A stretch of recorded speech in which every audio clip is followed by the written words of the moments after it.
Today's demonstration is going to give you an overview of your iPad. We're going to talk about the buttons on your iPad, and we're going to go into the various apps. We will learn how to arrange and move our apps, create folders, discuss the home row, the iPod music player, and also I will teach you how to mirror your iPad onto your big TV. Here we have an iPad, and there are a few buttons that we want to learn about first. The first one is on the top right. It's the on-off switch, and this is how you power up and power down your iPad. If you hold the button in for 3 seconds, it'll go to an automatic shut-off mode. If you go to the right, you'll see the silence/screen rotation lock. Now, this is an important feature. If you turn your iPad horizontal or vertical, it'll automatically change which way the screen is. You can use this button to either lock that, or it can also be used as a mute button, and we will talk about that in later videos. Underneath of that, you also have the volume up and volume down buttons. On the bottom of the iPad, you have your home button. It's really the only physical button on the front page. And on top, we have our headphone jack. In the middle is where we have our apps, and you'll see that there are 4 across. And then at the bottom, we have our home row. Let's actually take a look at a live iPad and go through some of the features together.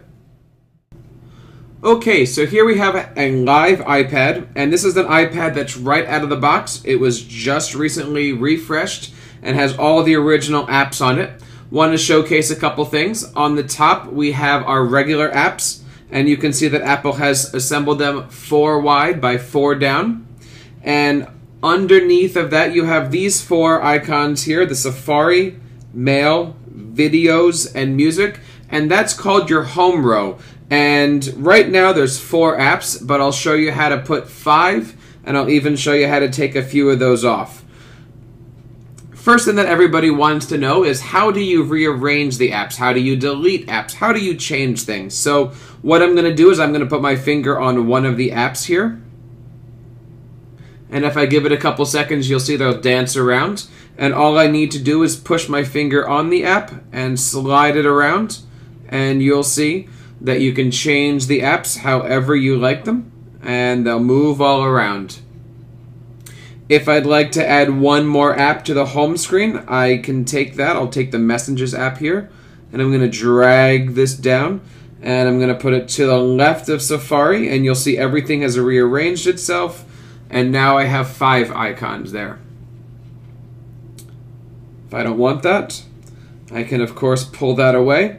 And if I wanted to put Safari down here, I can also do that.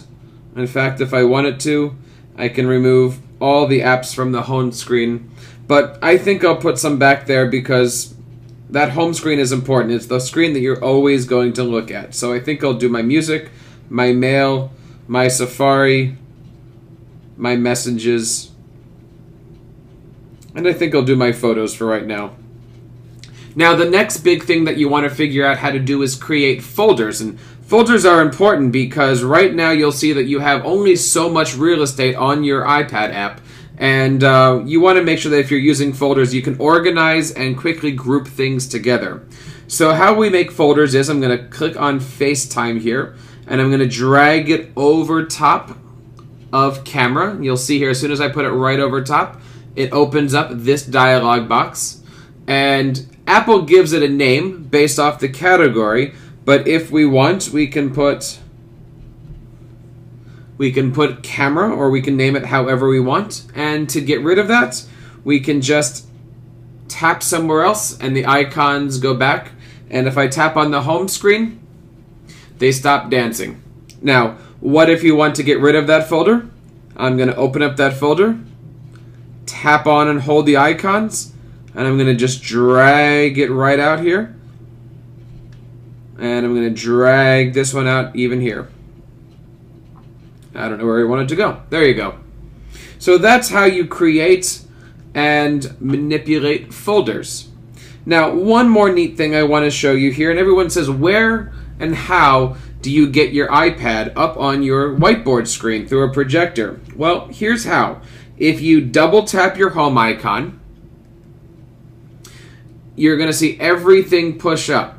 And if I go to the left and I swipe it to the left, I'm going to get this panel here, which is going to be your iPod controls. Now, on the left, you have this little circle icon here, and that is actually going to lock the home screen in place. You'll see if I don't have that locked and I turn my iPad to the side, everything is going to manipulate itself horizontally or vertically. However, if I lock that and I turn the iPad, which I know you can't see right now, but right now it is not turning at all. So we're going to unlock that, and you'll see here that it changes. Next to that, we have the brightness controls, which you can't really see on this screen, but trust me, on the iPad they certainly move. Then we have all of our controls for our iPod, our backwards, our play, and our forwards. And then you have one more icon here, which sometimes you see and sometimes you don't, and that's the AirPlay. And you'll see right here I have quite a few devices. If you're near an Apple TV or near your desktop or your laptop, you'll have some AirPlay options. So right now this is my iPad that I'm AirPlaying through the desktop machine. Over here we have our volume control, and then right here I'm going to click on the button, and this is going to take us to our iPod, which right now has no songs on it, but I'll show you in a later video how to get that together. One more feature that I want to showcase on the iPad: if you take your home screen and you scroll the home screen all the way to the left, you're going to open up your search, and I can search through documents, apps, websites, contacts, calendars, you name it. Everything can be searched through on here. So let's try if I just type in iTunes. You'll see that there's my iTunes. Everything is all together.